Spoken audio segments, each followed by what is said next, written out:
I wish I knew.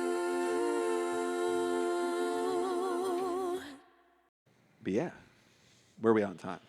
We are at a time. Okay. We're at this I'm gonna time. get into Barbie. Oh God! Can we go to Ken's Mojo Dojo Casa House? I should have seen it sooner. I should have been on the front curve of that. I watched wanted it to. right at the right time. I was not planning on watching that before this, and then I watched that movie, and it's like, wow, this fits right in to what Oh I'm yeah, talking perfect about. time. Yeah, we both watched it. What, 2 weeks ago? Yeah, about 2 weeks ago. Yeah, In the midst of creating. and like this changed my whole content. rubric for this. Oh, what are your thoughts? You get some stuff, and I'll. My thought, what I got out of the movie. Yeah, what was the message you took away from it? Because like I said, I knew going into it, it wasn't a surprise to me that it was gonna be like, because I knew like all the Ben Shapiro types and shit were all like really worked up No, about it when it yeah. came out. When Ben Shapiro got all worked up about it, I was like, yeah, I definitely need to go check this I need to out. see why my fellow men are getting so upset about this Barbie movie. What is going on in this Barbie movie. But then when I walked away, kind of how I thought, I'm like, oh, I'm actually not upset. Where the hell is it in my notes? Okay. I'm just gonna read my notes directly, and then you can ask me to expand here and there if need be. Go for it. The Barbie, to me, my take on it, I might have missed something. I might have looked into something, but this is what I got out of it. The Barbie movie explains there's a need for men and women to work together in society, coexist to have a functional society. Whenever we saw when the women were ruling Barbie land, like, yeah, everything looked cool and functional and everything was neat and orderly, but the men were consistently looking for purpose and having existential crises. Yeah. Whenever Ken came back and implemented the patriarchy, there was graffiti everywhere, there was trash everywhere, shit was off. It was a frat party. Beer brewskis everywhere. Beer brewskis, bro. Beer brewskis and Ken's Mojo. Beer brewskis, Mojo beach Dojo offs Casa everywhere. Beach me off. You want to beach me off? Beaching each other off. It was crazy. So the Barbie movie explains that there is a need for men and women to work together and coexist to have a functional society. Then I guess I expanded a step further. Whether the divide is racial, gender-based, socio-economical, etc., whatever, we need different people from different walks of life working together to create a society functional for all of us. Basically, The American dream, the melting pot. We don't work if anyone is being treated like a second-class citizen. Well, that's the second note. Treating any group as a second-class citizen will always end up disastrous. That was how I interpreted that movie. I did not, because I feel like when it came out, people were saying it was like men hating or men bashing.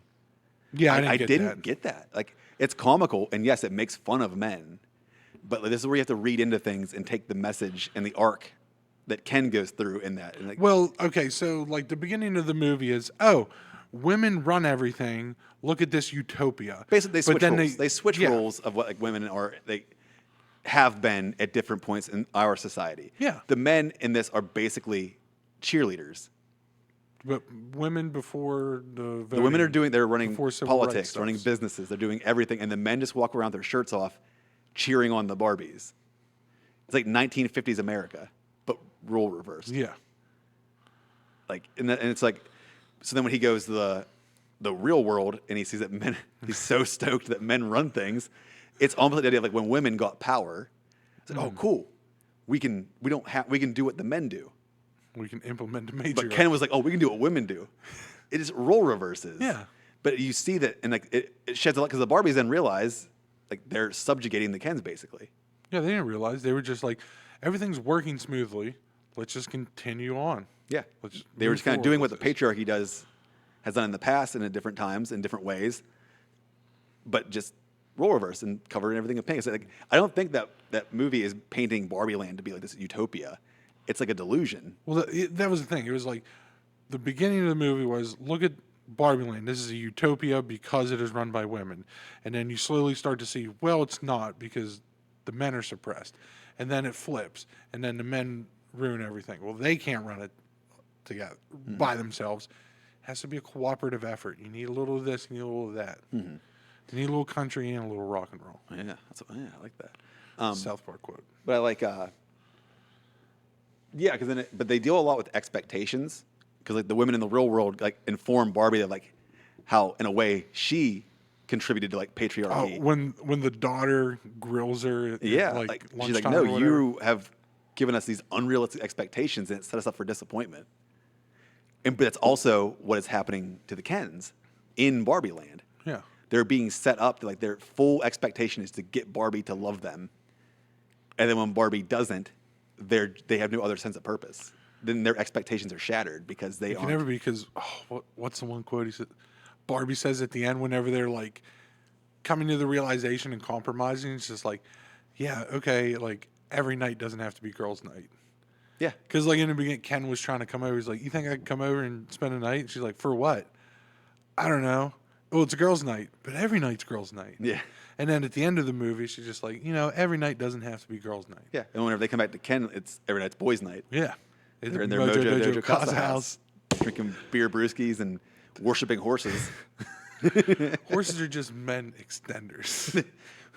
I thought when I got to the real world that horses ran the government, but really horses are just male extenders. Oh, taking notes. I'm going to go to the library, see if I can find a book about trucks. God. I fully recommend that I movie. fully recommend going to see the Barbie movie if you haven't. It's on HBO Max. I wanted to make the thing work because I do believe the critique it made on men is actually very poignant and like gets through here about male vulnerability and expectations. So a lot of men adopt identities purely out of a desire for validation and attention from women, especially modern men who probably didn't have very emotionally available parents. Mm-hmm. This puts, and we already talked about how, men have been told almost by culture to be more vulnerable now in this generation. Yeah. But who did we learn that from? We just learned to be the opposite. But especially modern men who probably didn't have emotionally available parents. This puts unrealistic expectations and pressure on women, but coincidentally makes the man feel hollow, for he is not being his authentic self, which also makes him less attractive to the women. An authentic man who is self-validating is more attractive than a man who compromises himself or suppresses his true emotions with just the intent of being more likable. Both sexes lose in this scenario.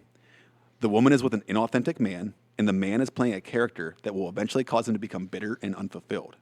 He'll run himself ragged to keep getting validation, but will never feel validated internally, which will lead to resentment, and resentment is what kills relationships. Their whole purpose is like, make women like me. Yeah. I'm going to make my personality into something likable for women, which coincidentally kind of makes them not likable.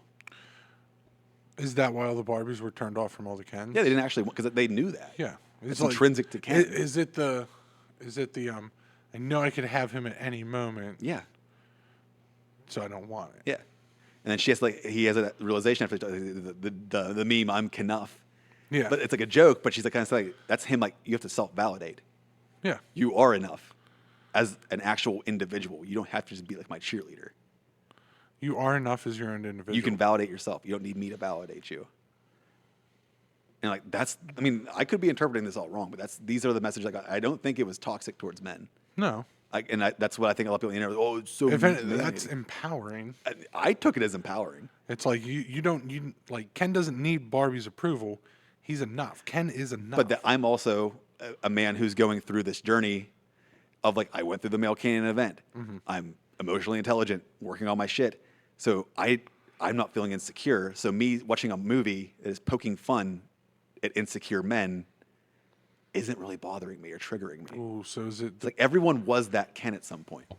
Yeah. I think the idea is every Ken. guy goes through that like toxic male Ken phase where you just want female attention. Yeah. And you will turn into this dude bro who thinks Matchbox 20 is the deepest band on the planet and drink beer brewskis with your friends. And just so women will think you're likable. Yeah. But that's not who you actually are. You're just playing a character. Yeah, you can't play that character. But I think some people never get out of that zone. So the people I think who are getting triggered are stuck there. Stuck in this Arrested Development Ken phase. Playing Matchbox 20 on guitar at Barbie. Like, listen, I like Matchbox 20, but that's so funny. I have a They're whole new obsessed with appreciation. Matchbox 20. I have a whole new appreciation now. Wanna push you around. It's a good song. It is a good song. I'm going to go on a Matchbox 20 kick.